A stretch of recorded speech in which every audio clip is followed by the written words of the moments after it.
মধুসূদন একজন ভবঘুরে ফেরিওয়ালা। জীবন তাকে শিখিয়েছে প্রতিকূলতার সাথে যুঝে বাঁচতে। কিন্তু আজকের রাতটা যেন তার সমস্ত অভিজ্ঞতার বাইরে।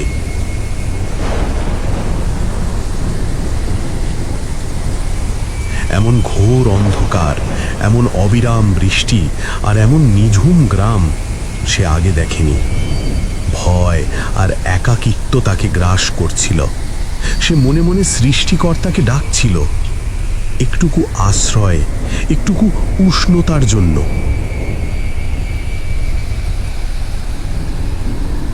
ঠিক তখনই ঘন অন্ধকারের বুক চিরে একটা টিমটিমে আলোর বিন্দু তার চোখে পড়ল। সেটা যেন ছিল ডুবে যাওয়া মানুষের কাছে খড়কুটোর মতো। আশা আর ভয় মেশানো এক অনুভূতি নিয়ে সে সেদিকেই এগিয়ে গেল। আলোর উৎস লক্ষ্য করে কিছুটা এগোতেই একটা পুরনো চায়ের দোকান চোখে পড়ল। চালার ওপর অস্পষ্ট লেখা বিপিন দাসের চায়ের দোকান।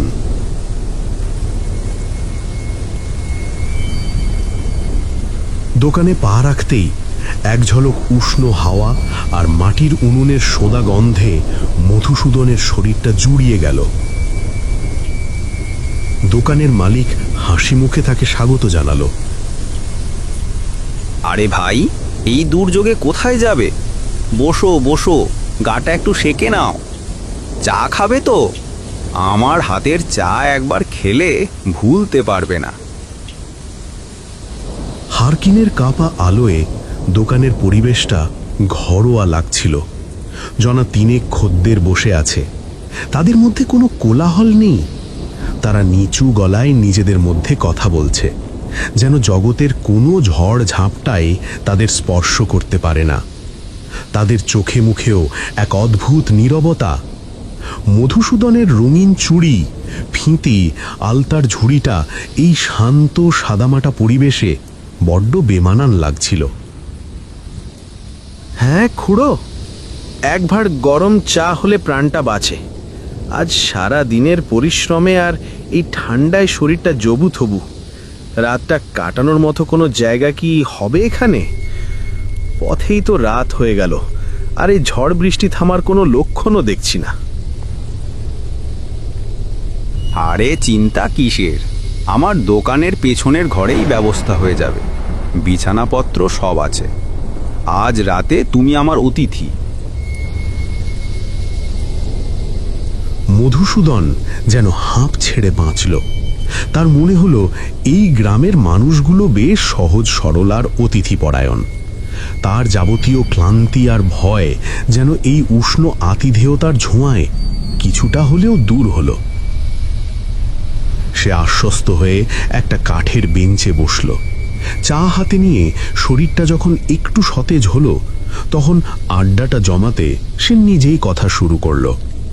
তার মনে তখন এই নিঝুম গ্রামের রহস্য আর এমন নির্জন স্থানে এই মানুষগুলোর একত্রিত হওয়ার কারণ নিয়ে হালকা কৌতূহল উদয় হলো। আহ, কি অসাধারণ চা! এক চুমুকে সব ক্লান্তি দূর। আপনাদের গ্রামটা বেশ সুন্দর খুড়ো, কিন্তু বড্ড নিঝুম মনে হলো। এমন ভুতুড়ে রাতে তো একটা জম্পেশ ভূতের গল্প না হলে চলেই না, কি বলেন? গল্প শুনতে আমার খুব ভালো লাগে। আপনারা এই গ্রামের মানুষ, নিশ্চয়ই অনেক পুরনো গল্প জানেন। তার কথা শুনে বৃদ্ধ লোকটি, যিনি এতক্ষণ ধরে হুকোতে মগ্ন ছিলেন, তিনি নড়ে চড়ে বসলেন। তার চোখে মুখে গল্প বলার এক অদম্য উৎসাহ ফুটে উঠল, যেন সে এই মুহূর্তটার জন্যই অপেক্ষা করছিলেন। ভূতের গল্প শুনবে ভাই? ভূতেরা তো মরে গিয়ে ভূত হয়, তাদের আত্মা নাকি শান্তি পায় না। কিন্তু কিছু মানুষ আছে যারা বেঁচে থাকতেই ভূতের অধম হয়। তাদের হিংস্রতা আর পাশবিকতা ভূতের চেয়েও ভয়ঙ্কর। সেটা জানো কি? না খুড়ো, সেরম কিছু জানা নেই। বলুন না, কি গল্প? আমি তো বেশ অবাক হচ্ছি। শোনো তাহলে, আমাদের এই রায়গড় গ্রামেরই ভাঙা শিব মন্দিরের গল্প। আজ থেকে প্রায় 50 বছর আগের কথা। এই গ্রামেই থাকতো মোহিনী নামের এক মেয়ে। বৃদ্ধ লোকটি সাবলীলভাবে গল্প বলে চলল। তার কণ্ঠস্বরে ছিল এক অজানা ত্রাস। মোহিনী ছিল রায়গড়ের শিব মন্দিরের সেবায়েত যজ্ঞেশ্বর মশাইয়ের মেয়ে, যার রূপ ছিল চাঁদের আলোর মতো স্নিগ্ধ আর মন ছিল নদীর জলের মতো পবিত্র। সে মন দিয়েছিল গ্রামের এক সাধারণ কৃষক পরিবারের ছেলে কানাইকে। তাদের বিয়ের কথা প্রায় পাকা হয়ে গিয়েছিল। পুরোহিত মশাইও খুব খুশি ছিলেন। মেয়ের জন্য তিনি নিজের হাতে লাল চুড়ি কিনে এনেছিলেন। লাল চুড়ি ছিল মোহিনীর সবচেয়ে পছন্দের। কিন্তু গ্রামের জমিদার বাড়ির বখাটে ছেলে প্রতাপের নজর ছিল মোহিনীর ওপর। প্রতাপ ছিল উদ্ধত, অহংকারী আর দুশ্চরিত্র। তার বাবা ছিলেন গ্রামের প্রভাবশালী জমিদার। প্রতাপের 2 জন সঙ্গীও ছিল। মোহিনী প্রতাপকে প্রত্যাখ্যান করায় সেই আক্রোশে প্রতাপ তার 2 বন্ধুকে সঙ্গে নিয়ে মোহিনীকে নৃশংসভাবে হত্যা করে। নৃশংসতার গল্পটা এত জীবন্ত ছিল, চোখের সামনে যেন 50 বছর আগের সেই বর্ষার রাতটা জলছবির মতন ভেসে উঠছিল। মধুসূদন গল্প শুনতে শুনতে লক্ষ্য করল বৃদ্ধ বারবার পাশে বসা যুবকটির দিকে আর চোখে তাকাচ্ছে। যুবকটির মুখ ফ্যাকাশে হয়ে আসছে। সে অস্বস্তিতে মুখ ঘুরিয়ে নিচ্ছে, যেন গল্পের প্রতিটি শব্দ তার কানে তীরের ফালার মতো বিঁধছে। আর কোণে বসে থাকা মেয়েটিও যেন গল্পটা শুনে পাথরের মতন আরো স্থির হয়ে যাচ্ছে। কি ভয়ঙ্কর, কি নৃশংস! তারপর কি হলো খুড়ো? প্রতাপের কি হলো? সে কি তার পাপের শাস্তি পেয়েছিল? পেয়েছিল তো। প্রকৃতি নিজের হাতে বিচার করেছিল। মানুষের বিচার হয়তো তাদের স্পর্শ করতে পারেনি, কিন্তু প্রকৃতির বিচার বড় কঠিন। প্রতাপের 2 সঙ্গী, যারা তার পাপের সাক্ষী ছিল, প্রথম জনকে রাতের অন্ধকারে এক বিষাক্ত সাপ কামড়েছিল, আর তার সঙ্গী বিভীষিকাময় অভিজ্ঞতায় ভয়েই হার্ট ফেল করে মারা যায়।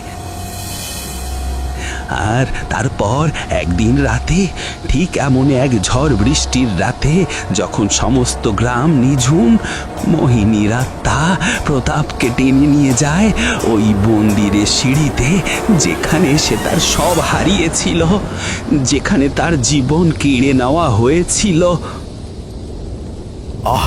চুপ করুন, আর এক বর্ণ শুনতে চাই না আমি। মিথ্যে, সব মিথ্যে। যুবকটির অতর্কিত চিৎকারে দোকানের শান্ত পরিবেশটা খান খান হয়ে গেল, যেন কাঁচের দেয়াল ভেঙে পড়ল। বিপিন খুড়ো তাকে শান্ত করার চেষ্টা করল, তার মুখে উদ্বেগের ছাপ। আরে প্রতাপ, তুই এমন করছিস কেন? একটা পুরনো গল্পই তো। রায়গড় গ্রামের সবাই এই গল্প জানে, কতবার তো শুনেছি। আজ নতুন করে এমন মেজাজ খারাপ করার কি হলো? ভালো লাগছে না আমার। এই গল্প শুনলে আমার দম বন্ধ হয়ে আসে। এই সব পুরনো কথা শুনতে আমার আর ভালো লাগে না। মধুসূদনের খটকা লাগল। একটা গল্পের প্রতিক্রিয়ায় কেউ এতটা উত্তেজিত হতে পারে? তার মনে হলো এই লোকগুলোর মধ্যে নিশ্চয়ই কোনো পুরনো পারিবারিক রেষারেষি আছে। হয়তো প্রতাপ ওই জমিদার বংশেরই কেউ, তাই পূর্বপুরুষের দুর্নাম শুনে তার আত্মসম্মানে ঘা লেগেছে। গ্রামের পুরনো বিবাদ নতুন করে জেগে উঠেছে। সে পরিস্থিতি হালকা করার জন্য নিজের ব্যবসার কথা পারল। রাত তো বাড়ছে, আপনারা কেউ চুড়ি দেখবেন নাকি? নতুন নকশা এসছে, অনেক দূর থেকে এনেছি, সস্তায় দিয়ে দেব। এমন সুন্দর নকশার চুড়ি রায়গড়ে সহজে পাবেন না। পাশে বসে থাকা মেয়েটি অপলক চোখে চুড়িগুলোর দিকে তাকিয়েছিল। তার চোখের গভীর শূন্যতা যেন একরাশ না পাওয়ার আকুতিতে ভরে উঠল। মধুসূদন একগোছা টকটকে লাল রেশমি চুড়ি তার দিকে এগিয়ে দিল। এই গভীর রাতে, এই নিঝুম গ্রামে তার অসহায় মুখে একচিলতে হাসি ফোটানোর জন্য। নাও দিদি, এটা আমার তরফ থেকে তোমায় উপহার। এমন উজ্জ্বল লাল চুড়ি তোমার সুন্দর হাতে খুব মানাবে। লাল চুড়ি আমার খুব পছন্দের। আমার বিয়ের জন্য বাবা এমন এক গোছা লাল চুড়ি কিনেছিলেন। সেই রাতেই, সেই প্রলয়ঙ্করী রাতে একটি দমকা হাওয়া যেন দোকানের শান্ত পরিবেশটা তোল পার করে দিয়ে গেল। শুকনো পাতার মতো উড়ে গেল সবকিছু। মধুসূদনের বুকের ভেতরটা ধুক ধুক করে উঠল। এক তীব্র ঠান্ডার অনুভূতি তাকে গ্রাস করল। তার চারপাশে বসে থাকা মানুষগুলোর চেহারা বদলে গেছে। তাদের শরীরটা কেমন যেন স্বচ্ছ, প্রায় বাতাসের সাথে মিশে গেছে। দোকানি বিপিনের ফ্যাকাশে মুখে চরম আতঙ্কের ছাপ। বৃদ্ধ লোকটির গলায় স্পষ্ট হয়ে উঠছে সাপের কামড়ের নীলচে দাগ। তার চোখ দুটো যেন কোনো মৃত মানুষের। আর প্রতাপ, তার গলায় যেন একটা অদৃশ্য ফাঁসের দাগ। সে শ্বাস নেওয়ার জন্য ছটফট করছে, তোর চোখ দুটো যেন বেরিয়ে আসছে। আর পাশের মেয়েটি, তার শরীরটা একদম কুয়াশার মতো স্বচ্ছ। এইসব কি? আপনারা আপনারা কারা? আমার সাথে এ কি হচ্ছে? আমরা কারা তা তো তুমি এতক্ষণ হরিদাস কাকার মুখেই শুনলে। আমি বিপিন, প্রতাপের দ্বিতীয় সঙ্গী। ভয়েই মরেছিলাম। আর আমি হরিদাস, তার প্রথম সঙ্গী। সেই ঘটনার পরই এক বিষাক্ত সাপের কামড়ে আমার গতি হয়েছিল। আর আমি সেই হতভাগ্য প্রতাপ, আমার পাপের ফল ভোগ করছি। আমার পাপ আমাকে আজও শান্তি দেয় না। আর আমি মোহিনী, সেই পুরোহিতের মেয়ে। আমার বাবা আমাকে যে চুড়ি কিনে দিয়েছিলেন তার পরা হলো না। সেই প্রলয়ঙ্করী রাতে আমার সব শেষ হয়ে গিয়েছিল। আমার আত্মা আজও সেই মন্দির আর এই দোকানের চারপাশে ঘুরে বেড়ায়। মধুসূদনের পায়ের তলার মাটি যেন সরে গেল। সে বুঝতে পারল সে এতক্ষণ ধরে মৃতদের সাথে কথা বলছিল। এই চায়ের দোকান, এই মানুষগুলো সবাই প্রেতাত্মা। সে যেন এক জ্যান্ত নরকে এসে পড়েছে। কিন্তু কিন্তু এটা কি করে সম্ভব? আমি তো আপনাদের ছুঁতে পারছিলাম, আপনাদের সাথে কথা বলছিলাম। আপনারা তো একদম জীবন্ত লাগছিলেন। এই রাতটা বড় অদ্ভুত ভাই। প্রতি বছর এই তিথিতে, এই ঝড় বৃষ্টির রাতে আমরা একবারের জন্য জীবন ফিরে পাই। আমাদের অতৃপ্ত আত্মাগুলো এক হওয়ার সুযোগ পায়। আমরা আমাদের পুরনো আড্ডায় ফিরে আসি, আমাদের গল্পটা আবার বলি। এটাই আমাদের অভিশাপ, আবার এটাই আমাদের অস্তিত্ব। এইটুকু সময়ের জন্য হলেও আমরা মানুষের মতো অনুভব করতে পারি। সূর্য ওঠার আগেই আমাদের মিলিয়ে যেতে হবে, আবার ফিরে যেতে হবে সেই অতৃপ্তির জগতে। তুমি আজ আমাদের অতিথি। একজন জীবিত মানুষের সাথে কথা বলে, তার হাত থেকে এই উপহার নিয়ে আজ মনে হচ্ছে আমরা যেন সত্যিই বেঁচে আছি। তোমার দেওয়া এই চুড়িগুলো আমি সাথে নিয়ে যাচ্ছি। আমার অতৃপ্ত আত্মাকে আজ তুমি এক নতুন আনন্দ দিলে। মধুসূদন দেখল ভোরের আলো ফুটতে শুরু করেছে। তার চোখের সামনেই বিপিন, হরিদাস, প্রতাপ আর মোহিনীর শরীরগুলো ধীরে ধীরে ভোরের কুয়াশার মতো মিলিয়ে যেতে শুরু করল। প্রথমে তাদের স্বচ্ছ শরীর আরও স্বচ্ছ হলো, তারপর তারা যেন বাতাসে মিশে গেল। তাদের কণ্ঠস্বর মিলিয়ে গেল। একই সাথে চায়ের দোকানটাও জীর্ণ হতে হতে একটা ভাঙা চালার কঙ্কালে পরিণত হলো। সূর্য উঠলে মধুসূদন দেখল সে একটা পরিত্যক্ত ভাঙাচোরা চালার নিচে বসে আছে। চারপাশে শুধু জঙ্গল আর ধ্বংসস্তূপ। কোনো চায়ের দোকান নেই, কোনো মানুষ নেই, গত রাতের কোনো চিহ্নই অবশিষ্ট নেই। যেন সবকিছুই এক ভয়ঙ্কর দুঃস্বপ্ন ছিল।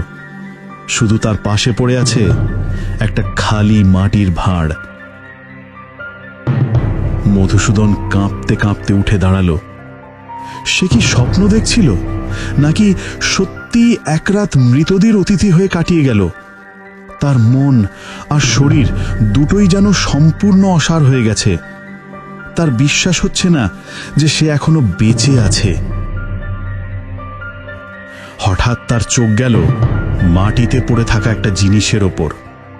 একটা টকটকে লাল রেশমি চুড়ি, যে চুড়িটা সে মোহিনীকে দিয়েছিল। একটি মাত্র চুড়ি, যা গতরাতের ভয়ঙ্কর সত্যের একমাত্র সাক্ষী। চুড়িটা হাতে নিয়ে মধুসূদন বুঝতে পারল গতরাতের কিছুই স্বপ্ন ছিল না। সে এক ভয়ঙ্কর সত্যের সাক্ষী থেকেছে। তার সমস্ত শরীর শিউরে উঠল। ফেরি ঝুড়িটা তুলে নিয়ে সে দ্রুত গ্রামের পথ ধরল। পেছনে ফিরে তাকানোর সাহস তার আর হল না। সে আর কোনোদিন পেছনে ফিরে তাকায়নি। কিন্তু সেই বর্ষার রাতের স্মৃতি আর সেই মৃতদের আড্ডা তার বাকি জীবনের জন্য এক দীর্ঘশ্বাস আর এক চিরস্থায়ী ভয়ের মতো সঙ্গী হয়ে রইল। বহু বছর পর মধুসূদন এখন এক বৃদ্ধ ফেরিওয়ালা। এক বর্ষার রাতে সে একদল তরুণকে তার এই অদ্ভুত অভিজ্ঞতার কথা শোনাচ্ছিল। গল্প শেষ করে সে তার ঝুড়ি থেকে সেই পুরনো লাল চুড়িটা বের করে বলল, জানো তো, কিছু কিছু নীরবতা মৃত্যুর চেয়েও ভয়ঙ্কর। যখন অন্যায় হয় আর কেউ প্রতিবাদ করে না, তখন সেই নীরবতা শুধু একজন মোহিনীর প্রাণ নেয় না, বরং জন্ম দেয় এমন এক অভিশাপের, যা জীবিতদেরও মৃতদের মতো করে বাঁচিয়ে রাখে।